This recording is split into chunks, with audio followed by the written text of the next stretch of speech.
महिला आरक्षण bill pass न होने पर प्रधानमंत्री नरेंद्र मोदी का बयान, हम हर रुकावट को हटाकर रहेंगे, हम महिलाओं को आरक्षण दिलाकर ही रहेंगे। पीएम मोदी ने एक बड़ा स्टेटमेंट दिया, 100% नारी शक्ति का आशीर्वाद भारतीय जनता पार्टी के साथ में है। तो बड़ी खबर आपको बता रहे हैं, प्रधानमंत्री नरेंद्र मोदी ने कहा कि पार्लियामेंट में संख्या बल ना होने की वजह से हम इस बिल को पास नहीं करा पाए। इसका मतलब ये नहीं है कि हम हार गए हैं।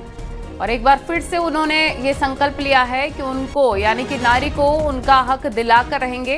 कांग्रेस पर लगातार उन्होंने बड़े हमले बोले हैं। उन्होंने कहा कांग्रेस हमेशा महिला आरक्षण की विरोधी रही है। कांग्रेस ने फिर से महिला आरक्षण का विरोध किया। परिवारवादी दलों को खतरा नजर आ रहा है। कांग्रेस परजीवी पार्टी हो चुकी है और सपा ने भी मौका गंवा दिया। ये बड़ी बातें उनकी तरफ से कही गई हैं और विपक्ष पर बड़ा हमला बोलते प्रधानमंत्री नजर आए हैं।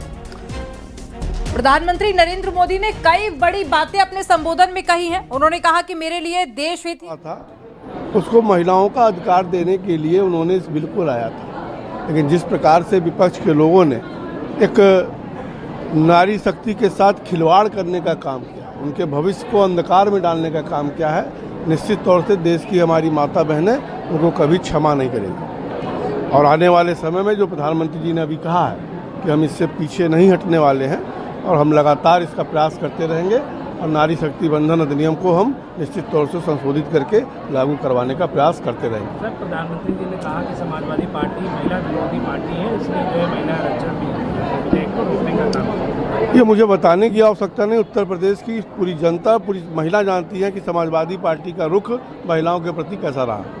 सर, ऐसे समय में जब बंगाल का चुनाव है, असम का है और 27 में उत्तर प्रदेश का है, तो जब ऐसे समय में इस तरह से महिलाओं का विरोध होता है तो आपको नहीं लगता है उसका जवाब जो है महिलाएं जो है 27 में हो या बंगाल में हो उसको देखने को मिलेगा? देखिए, सवाल बंगाल का तमिलनाडु का नहीं है। इसकी एक प्रक्रिया है कि इसकी तय सीमा है। अगर आज ये बिल नहीं पास, अगर आज बिल आता और स्वीकृत हो जाता तो 2029 तक ये लागू हो सकता। Having the opportunity to become MPs. प्रधानमंत्री नरेंद्र मोदी ने अपने संबोधन में कई बड़ी बातें कही हैं और अब पीएम के संबोधन पर रिएक्शंस भी आने शुरू हो चुके हैं। तो कल पार्लियामेंट में यह बिल पास नहीं हो पाया था महिला आरक्षण का, क्योंकि विपक्ष ने वोट नहीं दिया था। हालांकि प्रधानमंत्री नरेंद्र मोदी की तरफ से पहले कहा भी गया था कि पक्ष और विपक्ष से ऊपर उठकर सोचना चाहिए, क्योंकि यहां महिला की अधिकार की बात है। लेकिन उसके बावजूद भी जब ये बिल पास नहीं हो पाया तो प्रधानमंत्री मोदी ने आज एक बड़ी बात कही है कि आगे ये बिल पास होकर रहेगा।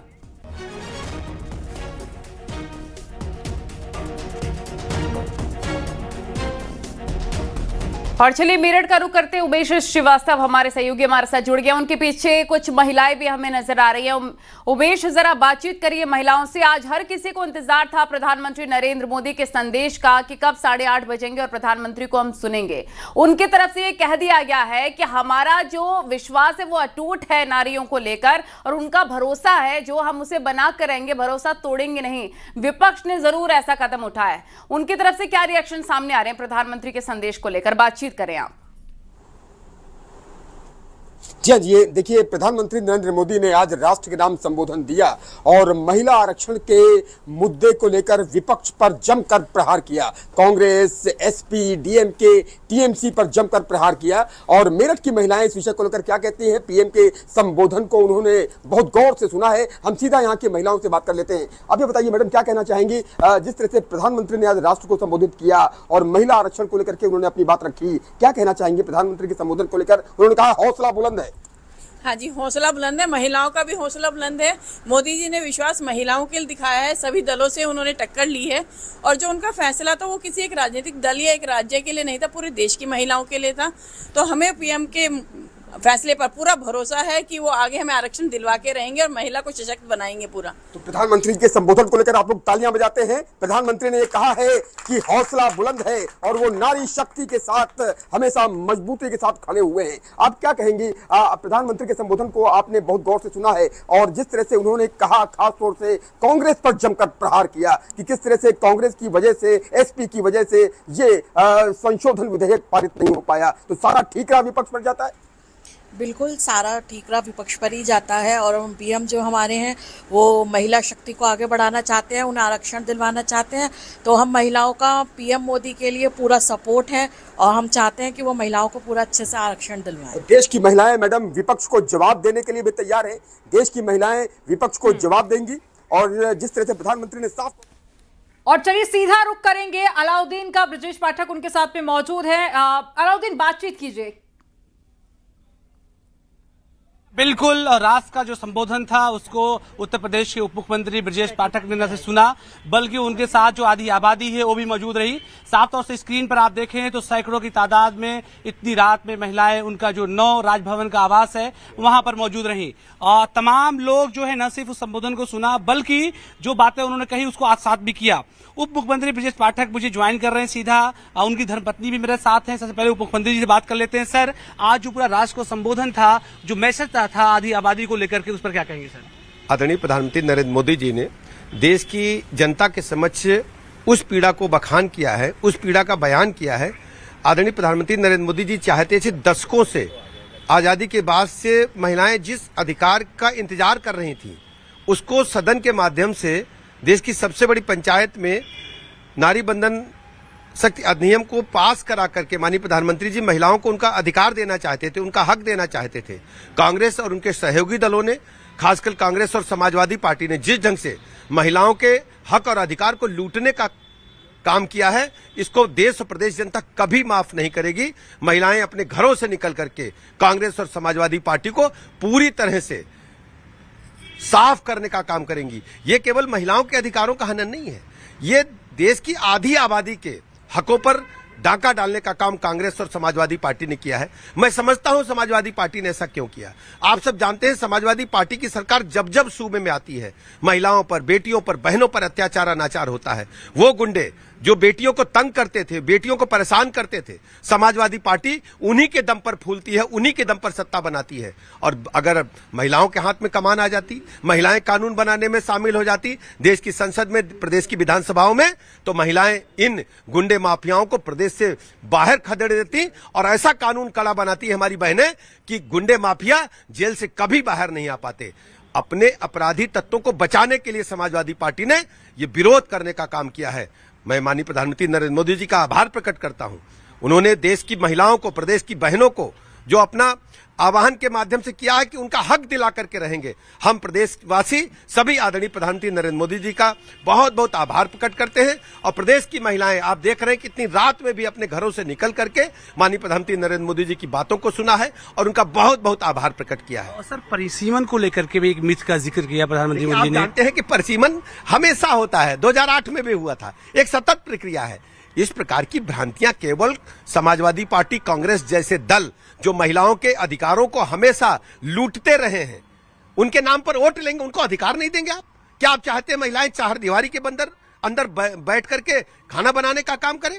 आज भारत की बेटी यदि फाइटर जेट उड़ा रही है, रेल का इंजन चला रही है, देश के विकास में बराबर की भागीदार बन रही है। अमित गंजू का रुख कर लेते हैं, हमारे सहयोगी हमारे साथ जुड़ गए। अमित गंजू, अलग अलग हम जगहों पर देख रहे हैं महिलाओं के रिएक्शन सामने आ रहे हैं, वहां पर भी आपके साथ कुछ लोग मौजूद हैं। अमित गंजू, उनसे भी बातचीत करिए और प्रधानमंत्री का जो संदेश सामने आया इस पर उनको क्या कहना है? देखिए, मैं आपको बताना चाहूंगा, निश्चित तौर पर प्रधानमंत्री ने आज जो अपना संबोधन किया है, कहीं ना कहीं कल का दिन जो दिन था, निश्चित तौर पर उस पर राजनीति हुई है। महिलाओं के स्थान और सम्मान की यदि जो लोग बात करते हैं, जो राजनीतिक दल बात करते हैं, उन्होंने कहीं ना कहीं ये प्रूफ किया कि वो सिर्फ कागजों में ही ये सब बातें करते हैं, धरातल पर बिल्कुल चीजें डिफरेंट है। और आज से मैं इस वक्त न्यूज 18 टीम कानपुर में मौजूद है। कानपुर का बुद्धिजीवी वर्ग हमारे साथ खड़ा है। जहां तक हमें सर महिला बिल की अगर बात की जाए, वो पास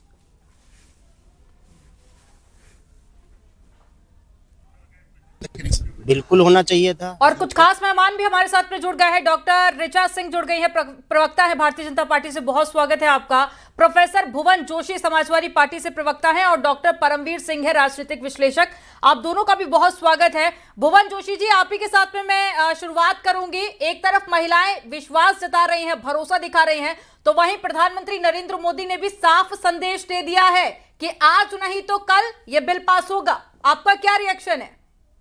देखिए, माननीय प्रधानमंत्री जी को जब वोट चाहिए होता है तो ओबीसी की वो बात करेंगे कि मैं पिछड़ी जाति से आता हूं, लेकिन जब ओबीसी जाति की महिलाओं को आरक्षण देने की बात आएगी तो वो भाग खड़े होंगे। देश और प्रदेश इनकी नीति और नीयत को समझ चुका है और किसी बिल को पास कराना वो सरकार की जिम्मेदारी होती है। और मैं आपसे पूछना चाहता हूं, अंकिता भंडारी के लोग हत्यारे, ये भारतीय जनता पार्टी के लोग, इसके अलावा हम देखते हैं उन्नाव की बेटी के रेपिस्ट लोग, और इसके अलावा हम देखते हैं कानपुर की बेटी और मां के हत्यारे लोग, ये लोग बात करेंगे महिला वंदन की। मैं ये कहना चाहता हूं, इनके हाथी के चलिए बीजेपी को छोड़ दीजिए, लेकिन देश के अलग अलग हिस्सों से जो महिलाओं के रिएक्शन सामने आ रहे हैं वो नाराजगी जता रही है विपक्ष को लेकर। आने वाले दिनों में कई सारे राज्यों में इलेक्शन भी होने हैं, उसके बाद में उत्तर प्रदेश में भी इलेक्शन है। आपको नहीं लगता कि इसका खामियाजा आने वाले दिनों में आपको भुगतना पड़ सकता है? क्योंकि पिछले कुछ अगर मैं रिजल्ट उठाकर देखूं तो महिलाओं की जो भागीदारी है वो बहुत ज्यादा बड़ी है, और जो भी पार्टी जीती है उसमें तो बहुत ज्यादा भागीदारी महिलाओं की देखी गई है। मैं उत्तर प्रदेश से और आप उत्तर प्रदेश से आते हैं, मैं आपको बहुत जिम्मेदारी से बताना चाहता हूं, 2024 में भारतीय जनता पार्टी के लोकसभा की सूची देख लीजिए। हम लोगों ने कितना टिकट देने का काम करा, हमारे कितने सदन में महिलाएं हैं, और भारतीय जनता पार्टी ने कितने लोगों का काम किया। और ये बताना तो काफी है, इनका कोई भी प्रदेश अध्यक्ष बता दीजिए जो महिला हो। 21 राज्यों में इनकी सरकारें, इनकी एनडीए की सरकार चल रही है, एक मुख्यमंत्री है और वो भी आधी अधूरी मंत्री है जिसपे कोई अधिकार नहीं है। ये भारतीय जनता पार्टी निश्चित तौर पर लोगों को डिवाइड एंड रूल करना चाहती है, लोगों को बांटना चाहती है। अब 2023 में जब विपक्ष के लोगों ने मिलकर इसको, ठीक है, आपकी बातों पर बीजेपी का भी रिएक्शन लेंगे क्योंकि हमारे तमाम सहयोगी भी ग्राउंड जीरो पर उतरे हुए हैं। आम जनता के रिएक्शन सामने आ रहे हैं, आम जनता की बातों को तो आप सुनेंगे ना। आम जनता का क्या कहना है? अमित गंजू, जरा बातचीत करें आप। देखिए, जैसा कि हम बता रहे थे कि निश्चित तौर पर इसको पास नहीं होने दिया गया। कहीं ना कहीं लोगों ने इस पर राजनीति की। ऐसे में कानपुर के युवाओं का, कानपुर के बुद्धिजीवियों क्या सोचना, बात करें सर। जिस प्रकार से बिल पास नहीं हो, और आज मोदी जी ने संबोधन भी किया, निश्चित तौर पर आप लोगों ने सुना भी होगा, क्या आपका रिएक्शन है सर? नहीं, ये बिल तो पास होना चाहिए क्योंकि महिलाओं के हित में ये बिल अच्छा बिल है। और महिलाएं जो है उनको भी आगे बढ़ने का अधिकार है, अपना जीवन जीने का अधिकार है, राजनीति में आने का अधिकार है। जब उनके लिए आरक्षण हो जाएगा तो वो और बढ़ चढ़कर राजनीति में हिस्सा लेंगी और कहते समाज की सेवा करेंगी और किसी दल के अधीन नहीं रहेंगे। अभी तो ये है कि अगर दल महिलाओं को टिकट दे दे तो उनको आगे बढ़ने का मौका मिल जाता है। अभी कोई ऐसा महिला आरक्षण तो है नहीं लोकसभा में न विधानसभा में। यह आरक्षण जरूर लागू होना चाहिए। और क्या साफ तौर से कह रही है कि आधी आबादी को लेकर के कांग्रेस पार्टी अपोजिशन अच्छा करने की बात करती रही है, लेकिन जमीन पर उसने कोई अच्छा काम नहीं किया। कैमरा पर्सन उपेंद्र के साथ अलाउद्दीन, न्यूज़ 18 लखनऊ। तो अलग अलग रिएक्शन सामने आ रहे हैं। हमारे सहयोगी ग्राउंड जीरो पर मौजूद हैं। कांग्रेस के प्रवक्ता अंशु अवस्थी जी भी हमारे साथ जुड़ गए। अंशु जी, आज प्रधानमंत्री को जब हमने सुना तो उन्होंने साफ तौर पर कहा है कि कांग्रेस ने ईमानदारी भरे प्रयास की भ्रूण हत्या कर दी है। इस पर आपका रिएक्शन? देखिए, भारतीय जनता पार्टी और आरएसएस हर एक मामले को सिर्फ न्यूज इवेंट बनाते हैं। उनकी कोई इच्छा नहीं है कि महिलाओं को आरक्षण मिले, उनकी कोई मंशा नहीं है कि महिलाओं को जो है वो अधिकार मिले जो मिलने चाहिए। आप याद करिए कि 2023 में संसद के अंदर महिलाओं के रिजर्वेशन का बिल पास हो चुका है। सवाल ये है कि आपकी अगर नीयत ईमानदार है तो आप पूरी खिचड़ी क्यों पका रहे हैं? आप महिलाओं को दीजिए 33% आरक्षण। प्रियंका गांधी जी ने तो 40% महिलाओं को टिकट भी दिए उत्तर प्रदेश में जब वो प्रभारी थी।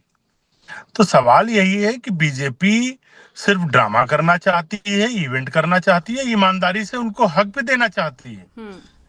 हम आज भी पूरी तरीके से महिला आरक्षण विधेयक के साथ हैं। 545 सीटें इस देश में हैं, आप उनमें 33% सीटें महिलाओं को दीजिए। पूरा हमारा 100 का 100% समर्थन है, 100 का 100%। लेकिन आप तमाशा कर रहे हैं, आप महिलाओं के आरक्षण के नाम पर सीटें बढ़ाना चाहते हैं और उन सीटों में दलितों को, पिछड़ों को कोई हक नहीं देना चाहते हैं। तो आपकी नीयत तो पता चल गई ना। अगर आपकी नीयत महिलाओं को आरक्षण देने की होती तो आप उसमें खिचड़ी लेके क्यों आए थे? आप कहते कि जो 545 लोकसभा सीटें हैं हम उसमें 33% आरक्षण दे रहे हैं और 2023 में ये बिल पास हो चुका है। आप भाजपा के लोगों से सवाल करिए कि आखिर जो बिल पास हो चुका है 2023 में, उसे वो क्यों नहीं लागू करना चाहते। हम तो समर्थन में हैं। चलिए इसका जवाब ले लेते हैं। ऋचा सिंह जी हमारे साथ जुड़ी हुई हैं, बीजेपी से प्रवक्ता हैं। देखिए समाजवादी पार्टी के सर मैं लौटूंगी, प्लीज बीच में इंटरप्ट मत कीजिए। ऋचा सिंह जी, एक तो कांग्रेस के प्रवक्ता का जवाब दीजिएगा, समाजवादी पार्टी की तरफ से भी कई सारे सवाल खड़े किए, दोनों का जवाब दीजिए।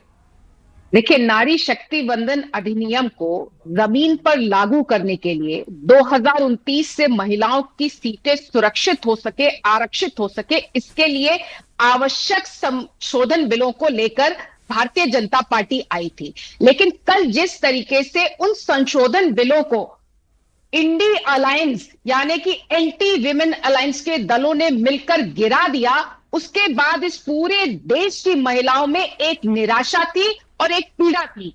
आदरणीय प्रधानमंत्री मोदी जी ने महिलाओं की उस निराशा और पीड़ा को समझा और आज राष्ट्र के सामने आकर उन्होंने देश की महिलाओं को संबोधित किया और इस बात को सुनिश्चित किया कि जिस प्रतिबद्धता के साथ 2023 में हमने नारी शक्ति वंदन अधिनियम को पास किया था, उसी प्रतिबद्धता के साथ हम महिला आरक्षण को लागू करने का भी हर संभव प्रयास करेंगे। इस देश की महिलाओं को निराश होने की जरूरत नहीं है।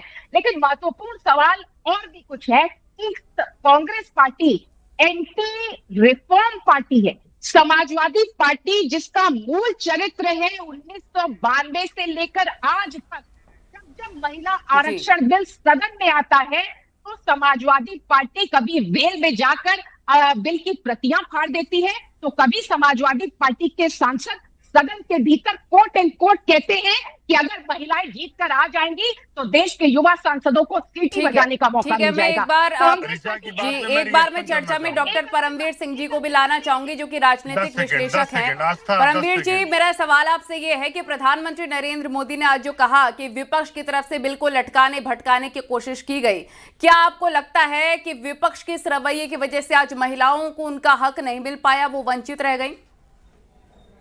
देखिए, पहली बात तो मैं यहाँ कहूंगा, हमारी डिबेट में देखिए अभी हम 6 लोग बैठे हैं, उसमें 3 महिलाएं हैं। तो जो ये बिल गिरा है, इसने तो महिलाओं को आरक्षण की आग को और भड़का दिया है। अभी 50% लोग महिला बैठी है, देखिए हम लोग तो आरक्षण तो अब ये गिरा नहीं गिरा, बाकी महिलाएं कोई आरक्षण के लिए मतलब मोहताज नहीं थी, बंधी भी नहीं थी। आप 50% देखिए, अभी 3-4 दिन से देखिए 100% डिबेट महिलाएं कर रही। तो ये तो आपने जो विपक्ष ने इस बिल को गिराने थे, आपने भड़का दिए आपको। और ये जैसा प्रधानमंत्री ने भी कहा भी है कि और इसके ऊपर काम होगा और मुझे लगता है हो जाएगा काम इसके ऊपर। बाकी देखिए, बात रही अगर 33% रिजर्वेशन की, ये इसलिए जरूरी है क्योंकि राजनीति का एक फील्ड ऐसा माना जाता है जो पुरुष प्रधान है। अभी क्या देखिए माहौल कैसा होता है राजनीति में, जो आम एक आदमी की धारणा होती है कि ये ठीक लोगों का काम नहीं होता है, क्योंकि वहां गुंडा मतलब बवाल भी होता है, प्रोटेस्ट भी हो रहे होते हैं, तो महिलाएं ज्यादा करके वहां पर इन्वॉल्व नहीं होती हैं। अगर इस तरीके का आपने आरक्षण देंगे तो इन्वॉल्व होगा। और मेरा मानना है कि भारतीय राजनीति का जो एक विचार है ना, और एक ऑरा जो होता है वो सुधरेगा। जैसे कॉर्पोरेट कंपनीज में भी होता है, महिला पुरुष साथ साथ काम कर रहे होते हैं, अच्छा माहौल बना हुआ होता है। तो राजनीति के अंदर भी आवश्यक है और होना चाहिए। दूसरी बात इसमें एक चीज है, महिला आरक्षण के लिए पहली बात मैं बोल दूंगा, वो इसके लिए मजबूर नहीं है। महिलाएं जैसे बताते हैं कि हमारे यहाँ फाइटर प्लेन्स भी उड़ाती हैं, रेलवे में भी काम करती हैं, पुलिस में भी काम करती हैं, अब तो सेना में भी वो फाइटिंग फोर्सेस में काम करती हैं, IAS बनती हैं। अभी CBSE का रिजल्ट आया 2-3 दिन पहले ही, बेटियों ने टॉप कराया उसके ऊपर। तो आरक्षण के ऊपर बंदी भी नहीं थी, लेकिन राजनीति के फील्ड में जरूरी था। और इसको गिराने के बाद अब मुझे लगता है इसकी डिमांड और बड़ी होकर उभरेगी, इसकी डिमांड। बिल्कुल, महिलाओं की तरफ से यही डिमांड की जा रही है कि महिला आरक्षण मिलना चाहिए था। और जो भी रिएक्शन सामने आ रहे हैं, महिलाओं के साथ साथ पुरुष भी इस चीज की मांग कर रहे हैं। मैं लौटूंगी आपके पास में, मुख्यमंत्री योगी आदित्यनाथ की तरफ से भी रिएक्शन आया है, लेकिन प्रधानमंत्री नरेंद्र मोदी ने क्या कहा है एक बार आपको सुनाते हैं समाजवादी पार्टी को लेकर। वो परी है, समाजवादी पार्टी के पास भी मौका था कि वो महिला विरोधी छवि होने के दाग को कुछ कम कर सके, लेकिन सपा भी इसमें चूक गई। समाजवादी पार्टी लोहिया जी को तो पहले ही भूल चुकी है। सपा ने नारी शक्ति वंदन संशोधन का विरोध करके लोहिया जी के सारे सपनों को पैरों तले रौंद दिया है। सपा महिला आरक्षण विरोधी है। ये यूपी की और देश की महिलाएं कभी नहीं भूलेगी। और भुवन जोशी जी, प्रधानमंत्री नरेंद्र मोदी को तो आपने सुना, उन्होंने विपक्ष पर निशाना साधा, समाजवादी पार्टी का भी जिक्र किया, लेकिन ठीक है बीजेपी को आप छोड़ दीजिए, लेकिन जो लोगों के रिएक्शन सामने आ रहे हैं, हम आधी आबादी की बात कर रहे थे, अब तो पुरुषों की भी रिएक्शन सामने आने लगे हैं, वो भी इस चीज का विरोध कर रहे हैं। अब लोगों को कैसे समझाएगी समाजवादी पार्टी? देखिए, बड़ा आश्चर्य हो रहा है मुझे आज आपके चैनल में बैठकर। माननीय अखिलेश यादव जी जो बड़े विजन के लीडर हैं, यहाँ पर जो भारतीय जनता पार्टी की प्रवक्ता साथी बैठी है, इनको पहला विधानसभा का टिकट देने का काम बिना आरक्षण के माननीय अखिलेश यादव जी ने करा। इनको ये शायद भूल गई हैं इनको किस पार्टी ने दिया, और भारतीय जनता पार्टी इनको कब टिकट देगी ये जाने, और भारतीय जनता पार्टी जाए। निश्चित तौर पे माननीय अखिलेश यादव जी वो सूरज हैं, अगर आप उनके लिए बात करेंगे तो ये दिया दिखाने वाली बात है। माननीय अखिलेश यादव जी, माननीय डिंपल यादव जी का विजन की बात करेंगे। महिलाओं की संख्या देखिए, हमारे एमएलए के टिकट में, एमपी के टिकट में, और हमारी सदन में। मैंने आपसे सिंपल सा सवाल पूछा था कि लोगों को आप कैसे समझाएंगे, आपने अखिलेश यादव का गुणगान गाना शुरू कर दिया है। ठीक है, अंशु अवस्थी जी कांग्रेस से प्रवक्ता है, सर आप हाथ भी खड़ा कर रहे थे, कुछ कहना चाह रहे थे, और फाइनल कॉमेंट भी मैं चाहूंगी आपसे। देखिए, बड़ा आश्चर्य होता है मुझे कि जब बीजेपी के लोग एक इतने गंभीर विषय को सिर्फ अपना पॉलिटिकल इवेंट बनाकर छोड़ देते हैं। हम बार बार इस बात को कह रहे हैं कि आप महिलाओं के आरक्षण को लाइए, हम आपके समर्थन में हैं, लेकिन आप महिलाओं के आरक्षण के बहाने इस देश का संघीय ढांचा बर्बाद करना चाहते हैं। इस देश में 545 लोकसभा सीटें हैं, आप लेकर आइए ना।